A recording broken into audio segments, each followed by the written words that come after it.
Hello, my menopausal wonders. It's Menopause Taylor here, giving you the state of menopause in the world today. Welcome back to this education on all the things you need to know to manage your menopause your way. In the last broadcast, I talked to you about the term total hysterectomy and explained how it's one of the areas of most misconceptions on menopause. And one of the things you learned is that a total hysterectomy has absolutely nothing to do with menopause. The reason is because it does not involve removal of your ovaries. A total hysterectomy only involves removal of your uterus and cervix. So, menopause is all about your ovaries. It's when your ovaries no longer produce eggs or estrogen. So today in this podcast, we're going to talk about the different ways that your ovaries can stop producing eggs and estrogen. You see, in essence, there are two types of menopause. There's gradual menopause and there's sudden menopause. Now, if you're wondering why you need to bother listening to something on the differences between gradual and sudden menopause, it's because understanding the differences between these two things and their implications can have an overwhelming impact on your menopause. The differences between a gradual menopause and a sudden menopause are huge, and not knowing that there's a difference can be life-threatening. Now, after we address all this, I will tell you the medical terms for these two different types of menopause. But I want you to know that I don't like either of the medical terms. They're both very misleading. So I won't use them until I can explain why they're misleading. Now, long ago, I gave you a podcast called The History of Menopause. And in that podcast, I explained to you that we've only been living long enough to experience menopause since about the early 1900s. And the only reason we live long enough to experience menopause at all is because of all the scientific and medical advances that we've made as a species.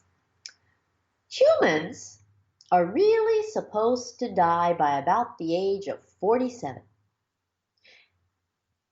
Every animal on Earth gets 1 billion heartbeats, and then it dies. But humans are living so long that we now get 2.1 billion heartbeats. Other animals don't have menopause. There's just birth, reproduction, and death. That's it. So we humans are now living long enough to outlive our ovaries. We are outliving our ovaries, and that is what menopause is. But it can come about in one of two ways, gradually or suddenly. So I'll start by describing gradual menopause. Gradual menopause is the slow, progressive changes that ultimately result in your ovaries' failure to function. Now, way back when, I taught you that menopause is really puberty in reverse. Puberty is when you begin the reproductive portion of your life. Menopause is when you end the reproductive portion of your life. Puberty is when the switch turns on, and menopause is when the switch turns off. But you don't go through puberty overnight. It's a process. It's a long, arduous process. Go ask your parents. They'll tell you it was 2 years of hell when you went through puberty for both them and you. First, you rolled your eyes a lot. Then you got a bit of an attitude. Then you grew boobs. Next, you had pubic hair and acne. Then you grew a couple of inches. And after that, you started your period. Then you had axillary hair and more acne. And you discovered your sex drive. But all those changes took place over the course of about 2 years. You didn't just wake up one morning and discover that you'd gone through puberty overnight. Well, normally menopause occurs the same way, gradually. First, your periods get a little wacky. And then your mood gets testy. All the while, you might feel really anxious. And it may stay like that for years. But eventually, your periods disappear. And that's when you start noticing other symptoms like hot flashes, night sweats, insomnia, fatigue, more mood swings, or even depression, cravings, joint pain, dry skin, hair loss, whiskers, vaginal dryness, urinary tract infections, urinary incontinence, weight gain, acne, headaches, and your sex drive disappears. And these things can go on for years or forever. So menopause is quite literally the undoing of everything that happened at puberty. It's like it's puberty's evil older sister or something. So gradual menopause is a slow, gradual reversal of the changes that defined your reproductive life. With puberty, your body has time to get used to the changes that occur. You get larger bras as your boobs get larger. You may go from using a feminine pad to a tampon. You get used to having your periods, and your body adjusts to the changes. Your brain, bone structure, and reproductive organs all mature with the process of puberty. Well, with gradual menopause, the same is true, to a degree. But there's actually a big but here. You know how people cut back on how much they work as they get a little older? Say instead of working 5 days a week, you might work 3. And you might do that for years before you retire. Well, your ovaries go out of business in somewhat the same way.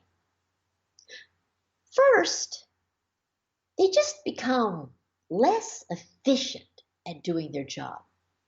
That's why your fertility wanes as you age. You're still fertile in your 40s, but it's harder to get pregnant. And later, your ovaries become less efficient at producing estrogen. It's like production dwindles before it stops altogether. And this gradual pace gives your body some time to anticipate the eventual total disappearance of your estrogen.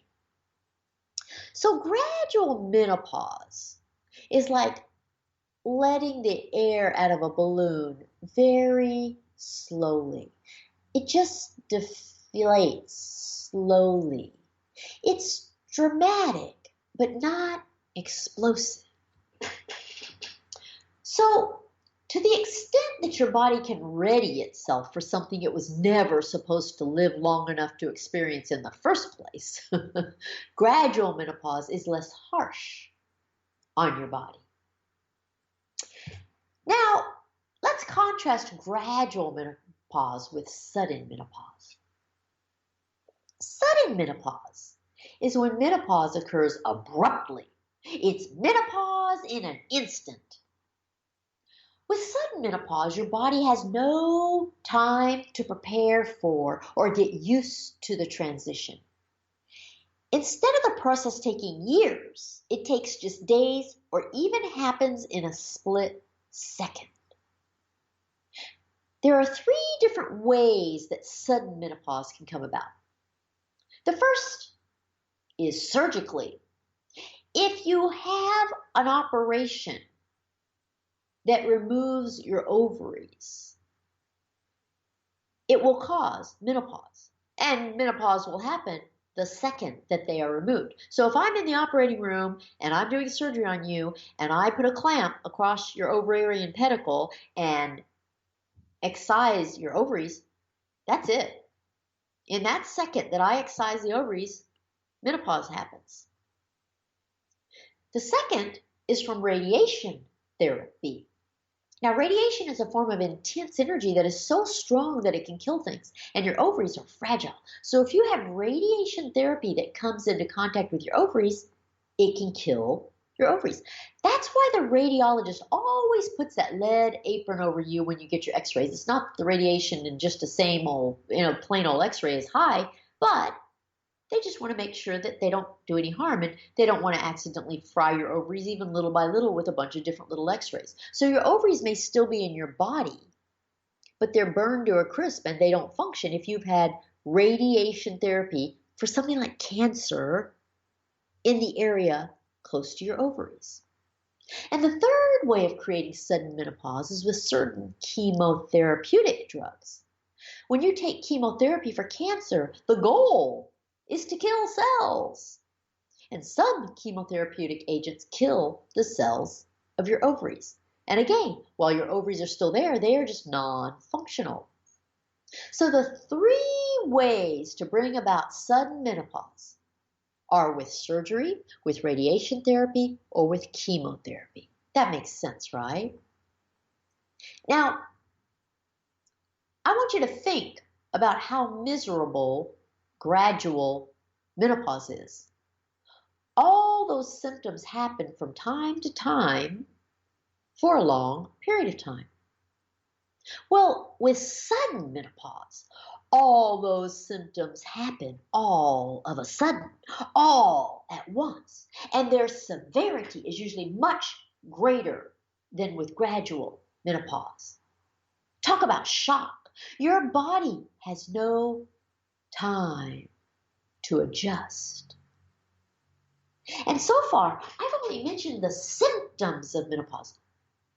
Remember the diseases associated with the estrogen window of opportunity? How do you think these two different kinds of menopause affect those diseases? You already know that your risk for heart attack, osteoporosis, and Alzheimer's increase dramatically with gradual menopause.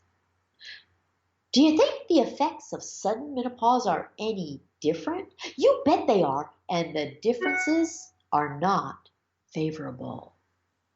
Sudden things are more shocking. I mean, that's true with just about anything, right? If there's no warning or you have no ability to prepare in advance, the effects are more severe. And the same is true with sudden menopause. Women who have sudden menopause are at higher risk for heart attack, osteoporosis, and Alzheimer's disease simply because of the abrupt loss of estrogen. They may need to consider using HRT more seriously than women who have had gradual menopause. It's like anything else that you do cold turkey. Of course, I've never understood the term cold turkey. But if you're a drug addict and you stop your drugs suddenly, you go through a terrible withdrawal. Same with alcohol if you're an alcoholic, and same with cigarettes if you're a smoker. If your body is used to something and it disappears suddenly, your body reacts violently. So sudden menopause is like popping a balloon with a pin.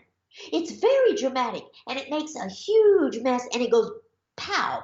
I mean, you hear a pop that scares you. So if you put this into perspective, here you are experiencing something you're not supposed to experience in the first place because you're supposed to be dead instead. And if it happens gradually, you're pretty darn miserable and your risks for diseases increase significantly. But if it happens suddenly, it's a total shock to your system. Your symptoms are even more miserable and those disease risks skyrocket. So this is why it's so important for you to know the difference between these two types of menopause. You know, generally we want everything instantaneously, but there are trade-offs when it comes to instant menopause. So this is one area where you may not want everything so instantaneously. Okay, so now that you understand all that, I'll tell you the medical terms for these two types of menopause, and you'll see why I said they're misleading. The medical term for